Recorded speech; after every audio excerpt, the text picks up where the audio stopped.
Sky Squad, we are back in the building. And of course, we got to talk about the Jersey reunion. You know what? The funny thing about this is, I knew that this was going to be very, very intense. I had to mentally gather myself because I knew that this was going to be insane. I knew it. I knew it. Um, and just so you guys know, I'm doing this video as a pre-record because I have a funeral to go to today. So just to let you guys know that.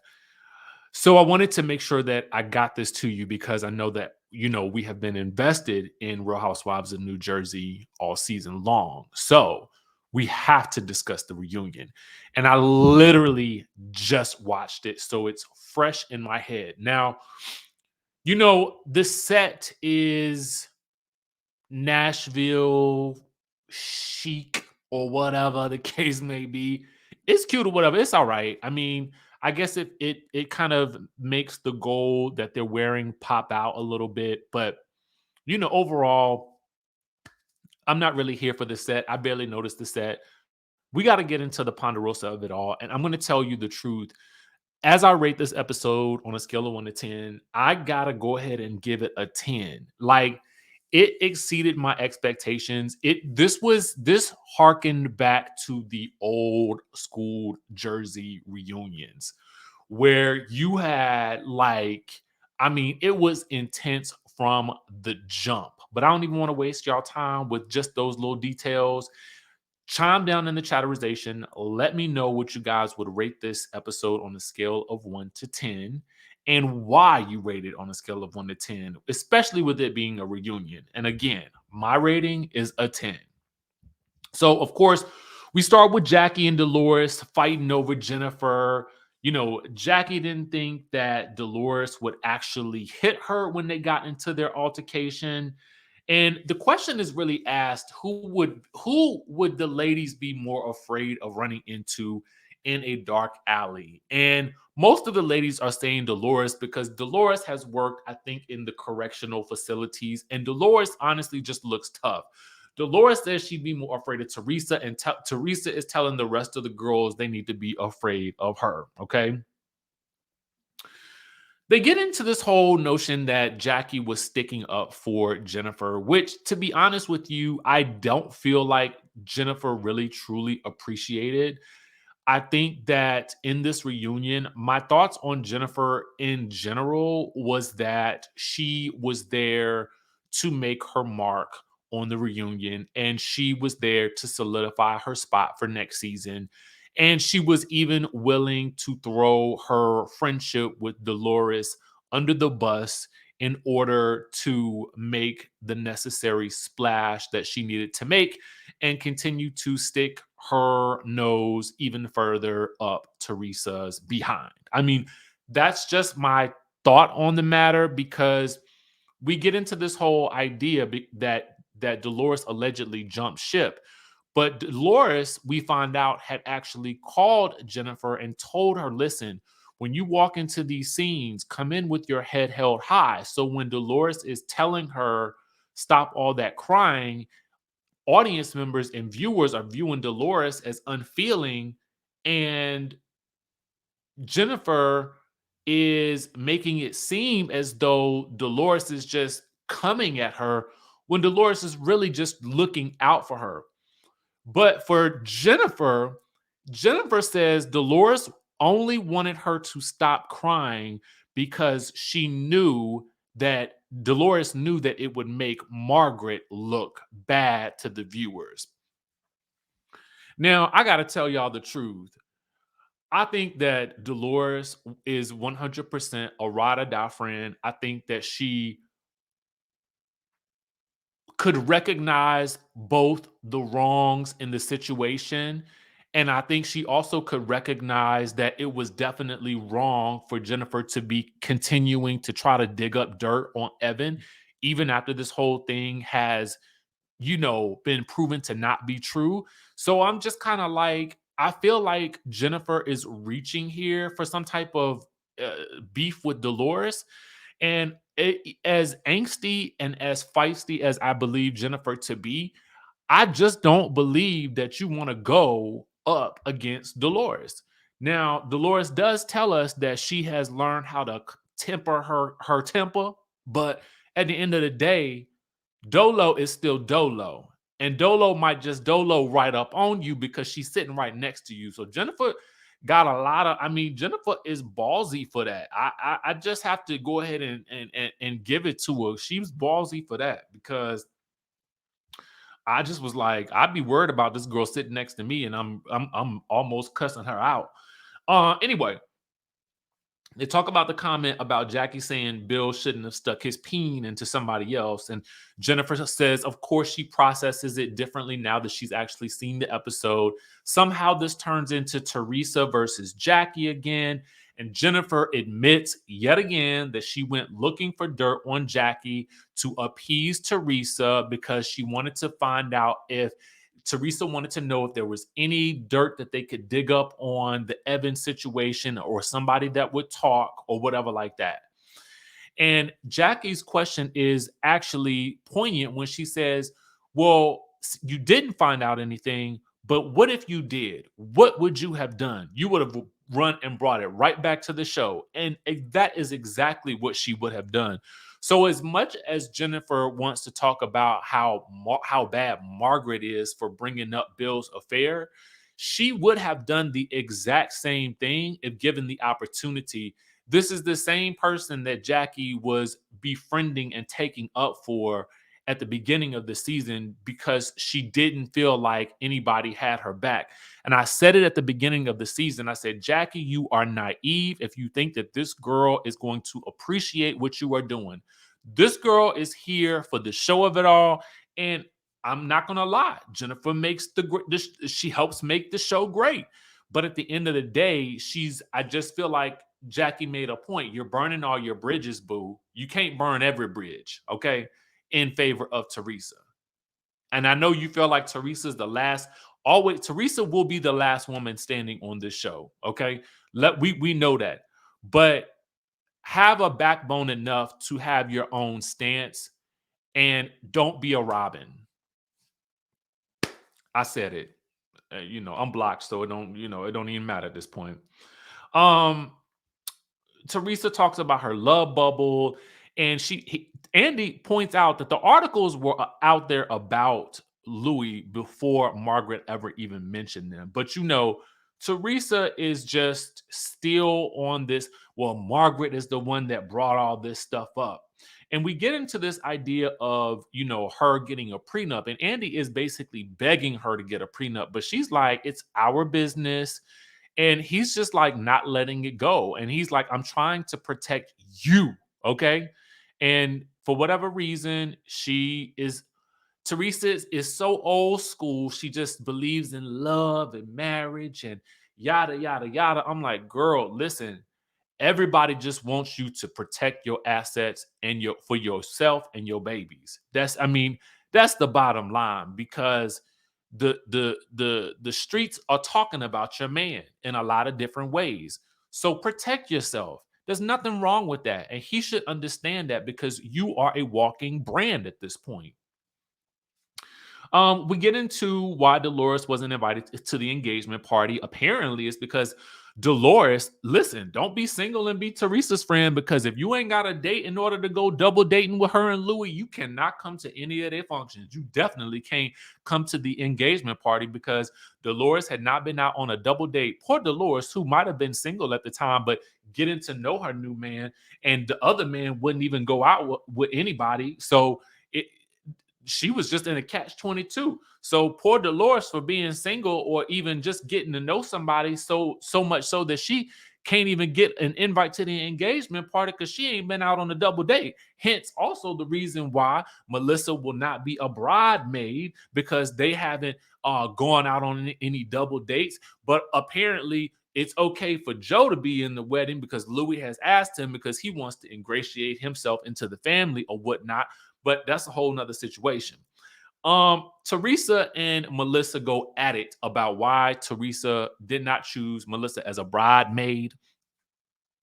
And to me, to be very honest with you, this conversation, it went on and on and on. And I was definitely here for Melissa finally sticking up for herself with regards to Teresa, because I just kind of feel like Teresa dangles, this notion of you need to help keep our family together. And in order to do so, you need to do as I say and not as I do. And I am allowed to do what I want to do, but you need to always fall in line with what I say you need to do, and I'm not going to do the same for you. And it's just the hypocrisy of it all for me that it just keeps getting crazier. Teresa basically says she and Melissa are not close. And Melissa's like, well, we have all of these family memories. I was there for so many of these events. And for Melissa, she is saying that I thought that those things that we went through together with your family would have brought us closer. But Teresa's like, well, we haven't double dated. And I'm like, girl, what are you talking about? What are we on the same planet? I just don't get it sometimes with her. But Teresa says they're not close. And we honestly know Teresa don't like Melissa. And for the most part, I don't even think Melissa liked Teresa. I definitely wouldn't because of the way she treats her and her brother. But whatever. Um, that's why also Melissa and Joe were seated in the background, in the back with the extras at the engagement party. And Teresa claims that she didn't seat them with the rest of the family because she didn't know what the seating arrangement was gonna be for her own engagement party that she planned. It was the planner's fault that they were sitting so far back. That's what it was. It was the planner's fault because nobody looks at the table settings and who's sitting where when they plan an engagement party. Nobody does that. Okay, who does that? Okay, who does it? So anyway, Margaret tries to, jump in and help her. Teresa tells her to shut the F up. Apparently, Teresa says Melissa wouldn't have her as a bridemaid if she was getting married. And Melissa was like, girl, you was a bridemaid when I was getting married. And Teresa says, we'll see. And look at how that turned out. You invited me, of course, when I was about to give birth. I was 2 months away from giving birth. If you were a good sister-in-law, you would have scheduled your wedding after I gave birth. And Andy is like, what the F are you talking about? She does not even, does she? This girl's supposed to, okay. Nobody can ask you any questions about Louis. Nobody can advise you on getting a prenup. Nobody can ask Louis about the things that are being said about him in the press that the old girlfriends are coming out with and that the videos are out. But you can tell Melissa that she should rearrange her entire wedding around your pregnancy schedule. It makes so much sense to me now. It makes all the sense in the world. I get it now. I totally get it. But you know what? It's fine. It's fine. Anyway, they bring out Joe. And apparently Joe was asked to be in the wedding. Melissa basically calls Teresa out for being a hypocrite and being saying that she's all about family, but basically ditching her own family. Jennifer tries to jump in as she continues to do all night to interpret Teresa's feelings because she is now her mouthpiece. Okay. Jennifer basically says Teresa's feelings were hurt because Melissa took Margaret's side. Teresa says that Melissa should have told Margaret to stop talking about Lewis or she wouldn't be friends with her. Andy is like, well, that's so funny because we have so many questions about you not doing the same thing for Melissa. And I was like, Andy, today, you are the MVP, okay? Because he is not letting her get away with just saying stuff to be saying it, to just she just throws out stuff that is just so random. It's like, what are you, girl? You're not making any sense. Okay. So to take it a step further, Andy asked for some examples from Teresa about when she's had Melissa's back.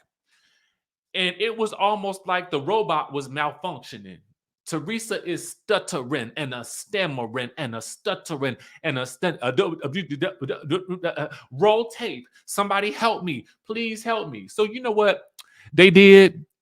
Now I don't know if production threw her a bone or not, but the lights turned off in the studio. Okay, so I couldn't help but think if as she is asking for help for somebody to roll some footage to show a time when she might have had Melissa's back because she can't think of one herself, that the lights go out. But don't worry, because I was like, ooh, bravo, y'all. See, y'all gonna help this girl out like that in this situation. But no, Andy said, not today. Not today. Tell us, okay? Tell us when. And Melissa jumps in and says, well, Teresa, you should have left Jennifer's house the night that Jennifer put her hands on me. Now, I'm going to tell you like this, Melissa. You can't walk up on somebody in their face, roll up on them, and expect for them not to do a little something because you get to putting your hands in somebody's face. And the street code is basically that you don't know what could happen after that. So always respect the space. And I have to be honest with, I like you. I love you, Melissa. I do. And I love Teresa too. I just want her to recognize that she is oftentimes being a hypocrite. Okay. Anyway, um, somehow it's Margaret's fault that Jennifer called Joe a crook. She says that it was that Margaret said, well, don't you know that Joe don't pay people or something like that? And Margaret's like, I don't even know what she's talking about. She don't even know what she's talking about. She's high half the time. Okay. And Teresa's like, well, some people function better when they're high. So then we get into the Joe versus Gia of it all. And why did Teresa let Gia talk to Joe that way? Jennifer keeps trying to butt in, and Melissa finally has to tell her, girls, shut up. This is about family. You're not in this family. Stay over there, okay? Keep trying to argue with Dolores or something. Low key though, Jennifer's earrings look good though. Those Gucci earrings, I said yes. Or was it Chanel? I can't even see in this picture. It was one of the two. But props to you, Jennifer. You did look good today.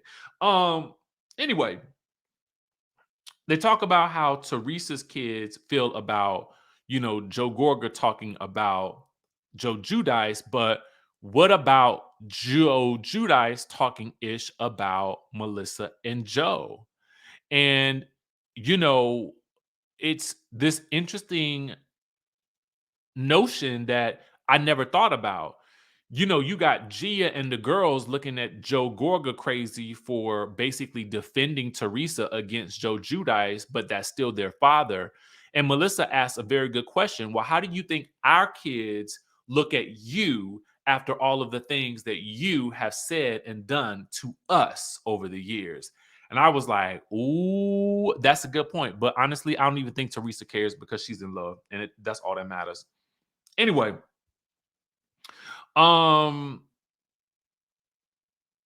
they get into if Marge called Louis a little Mitch boy, Teresa claims that she would not get mad.